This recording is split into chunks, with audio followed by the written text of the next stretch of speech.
guys, thanks for joining us for the Gospel Goats devotions this week. Today we have our dog Pearl and our two Nigerian dwarf goats Zacchaeus and Peter, and we are going to talk about an important Bible character called Abraham. Our Bible verse for today is Romans 4, chapter 3,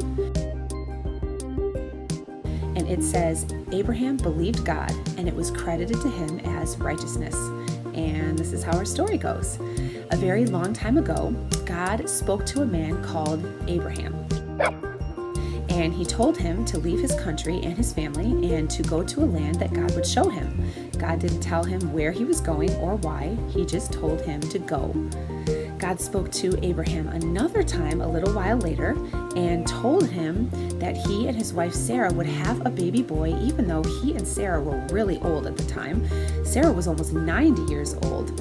Now, both of these things that God told Abraham to do seemed very difficult at the time, but Abraham chose to believe God anyway, and because of this, Jesus came through Abraham's family line.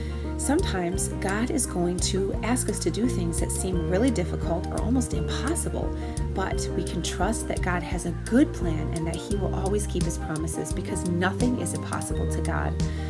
Abraham chose to trust God even when he couldn't see the answers to the things that God had told him were going to happen.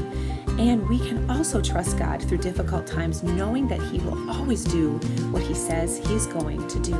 How Abraham and Sarah rejoiced when they held little baby Isaac in their arms. And we can rejoice when God does amazing things through our obedience too. And that kind of stuff, it's pretty awesome. We'll see you guys next week. Well, we sure hope that you enjoyed that video. If you did, hit that like button, share, and subscribe.